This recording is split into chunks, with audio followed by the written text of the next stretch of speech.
বন্ধু, আজকে আমরা আলোচনা করব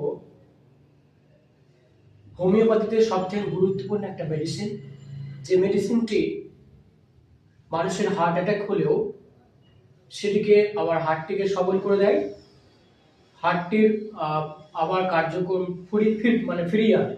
এরকম একটা মেডিসিন নিয়ে আজকে আমরা আলোচনা করব। খুবই গুরুত্বপূর্ণ মেডিসিন, যে মেডিসিনটির নাম হলো অ্যাকোনাইট ন্যাপ 30 বা 200 বা 1। তাহলে ধরুন, বাড়িতে কোনো ব্যক্তির হার্ট অ্যাটাক হয়ে গিয়েছে, হাসপাতাল আপনার বাড়ি থেকে অনেকটা দূর, তাহলে আপনাকে হাসপাতালে নিয়ে যেতে অনেকটা দূর ডিস্টেন্সের জন্য রোগীর অবনতি হতে পারে। তাই আপনার বাড়িতে যদি এই মেডিসিনটি থাকে তাহলে কিন্তু আপনার পেশেন্টের হার্ট অ্যাটাকটা আবার ঠিক হয়ে গিয়ে পেশেন্ট আবার আগের অবস্থায় ফিরে আসবে। তো এই ওষুধটা কিভাবে আপনি প্রয়োগ করবেন সেটা এবার বলছি। এই ওষুধটা প্রয়োগ করতে হলে আপনার পেশেন্ট যার হার্ট অ্যাটাক হয়েছে তাকে প্রতি 10 মিনিট অন্তর অ্যাকোনাইট ন্যাপের 200 যে পাওয়ারটা আছে সেই পাওয়ার ওষুধটি প্রয়োগ করতে হবে।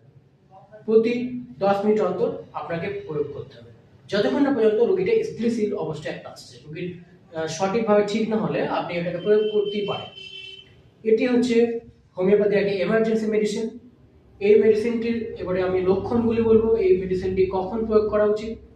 রোগী প্রচুর ভয় পেয়ে গিয়েছে, রোগী বলবে আর আমি বাঁচবো না, রোগী অস্থির হয়ে পড়বে, রোগী খুব জল তেষ্টা পাবে, এরকম একটা অবস্থায় আপনি রোগীকে অনায়াসে দিতে পারেন অ্যাকোনাইট ন্যাপের যে মেডিসিন ওটা দিতে পারেন, এবং এটা প্রয়োগ করলে রোগী আবার আগের অবস্থায় ফিরে আসবে।